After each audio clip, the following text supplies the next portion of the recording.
Breaking news. We begin tonight with a dangerous weather emergency stretching across North America. Powerful storms and extreme weather are leaving a trail of destruction from Mexico to the United States. In central Mexico, torrential rain and large hail triggered devastating flooding, sweeping away homes and vehicles just days after an international festival was held in the city. Meanwhile, in Virginia, more than 4 inches of rain fell in just a few hours, prompting flash flood warnings from Hampton Roads to the Richmond area, as roads and neighborhoods quickly disappeared under rising water. And in the Pacific Northwest, multiple massive wildfires continue to burn across central and eastern Washington, sending thick smoke across much of the country. With little chance of rain and dangerously hot, dry conditions expected to continue, firefighters remain locked in a race to protect lives and homes as officials urge residents to stay alert and be ready to evacuate at a moment's notice. Now to Washington, Vice President J.D. Vance is calling on Congress to make the Trump administration's anti-fraud efforts permanent.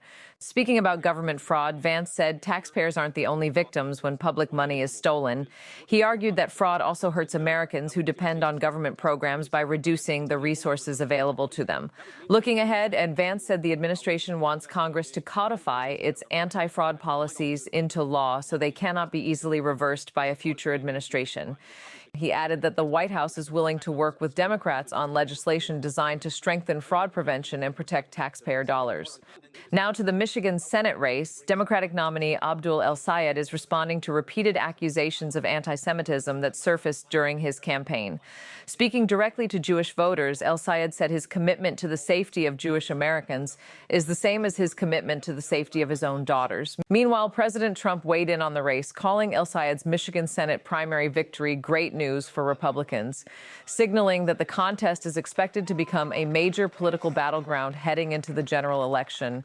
Now to the WNBA. Former WNBA broadcaster Michelle Tafoya is praising Sophie Cunningham for her outspoken support of girls' sports. Tafoya said Cunningham has a spine for speaking out on the issue and criticized the league, calling it activism on display.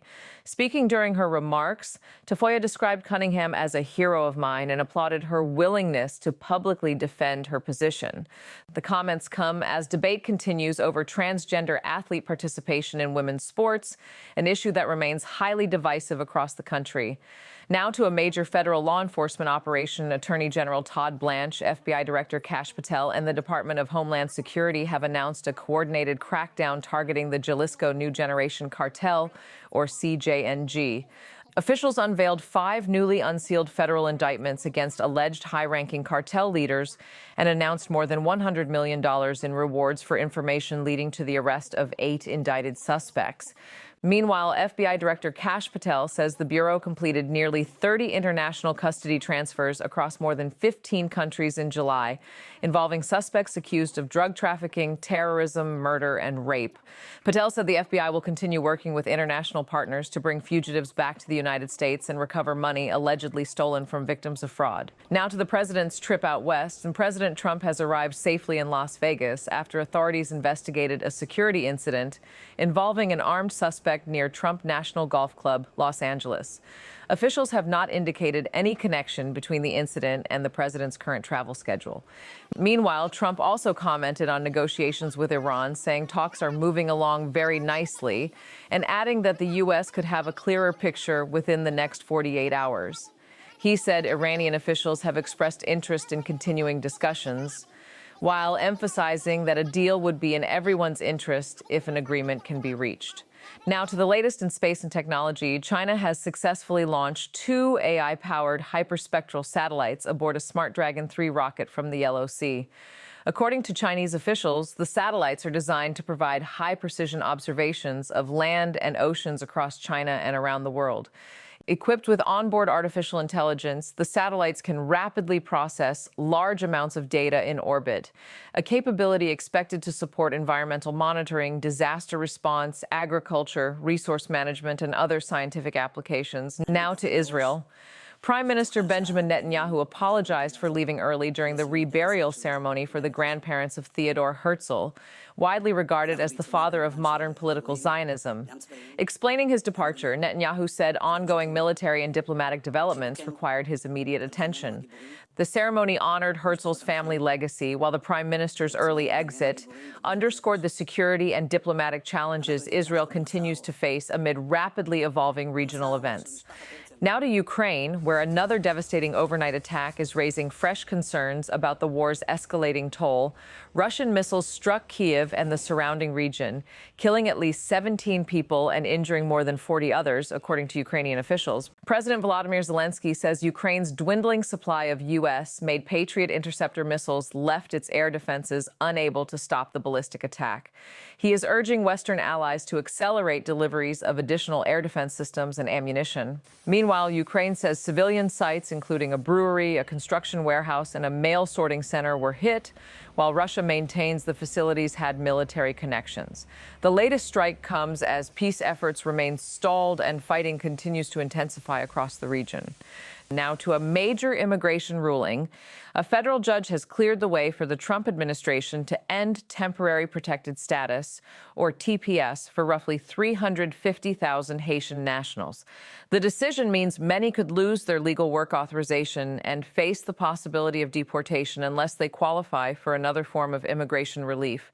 The ruling marks a significant development in U.S. immigration policy and is expected to affect thousands of families and employers across the country. Now to the world of soccer. Former Portuguese star Luis Figo is publicly calling for FIFA President Gianni Infantino to step down, saying the organization's leader must go. The comments come as Infantino meets with senior FIFA officials following the decision to abandon a controversial proposal that would have allowed private investors to buy stakes in the FIFA World Cup and other major tournaments.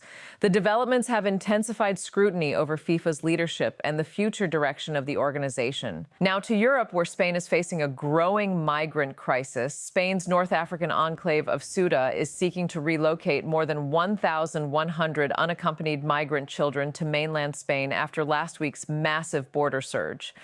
According to local officials, most of the estimated 72,000 migrants who crossed into Ceuta have since returned to Morocco, but the children remain because they cannot be immediately deported under Spanish law. Meanwhile, overcrowded shelters are struggling to cope, and the issue has sparked political divisions across Spain, with protests and renewed debate over immigration policy and how the minors should be cared for.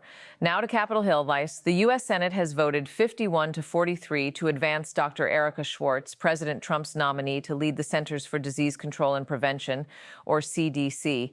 Meanwhile, attention is shifting to the Save America Act as supporters are urging Senate leaders to bring the election-related bill to the floor before lawmakers begin their scheduled recess this weekend.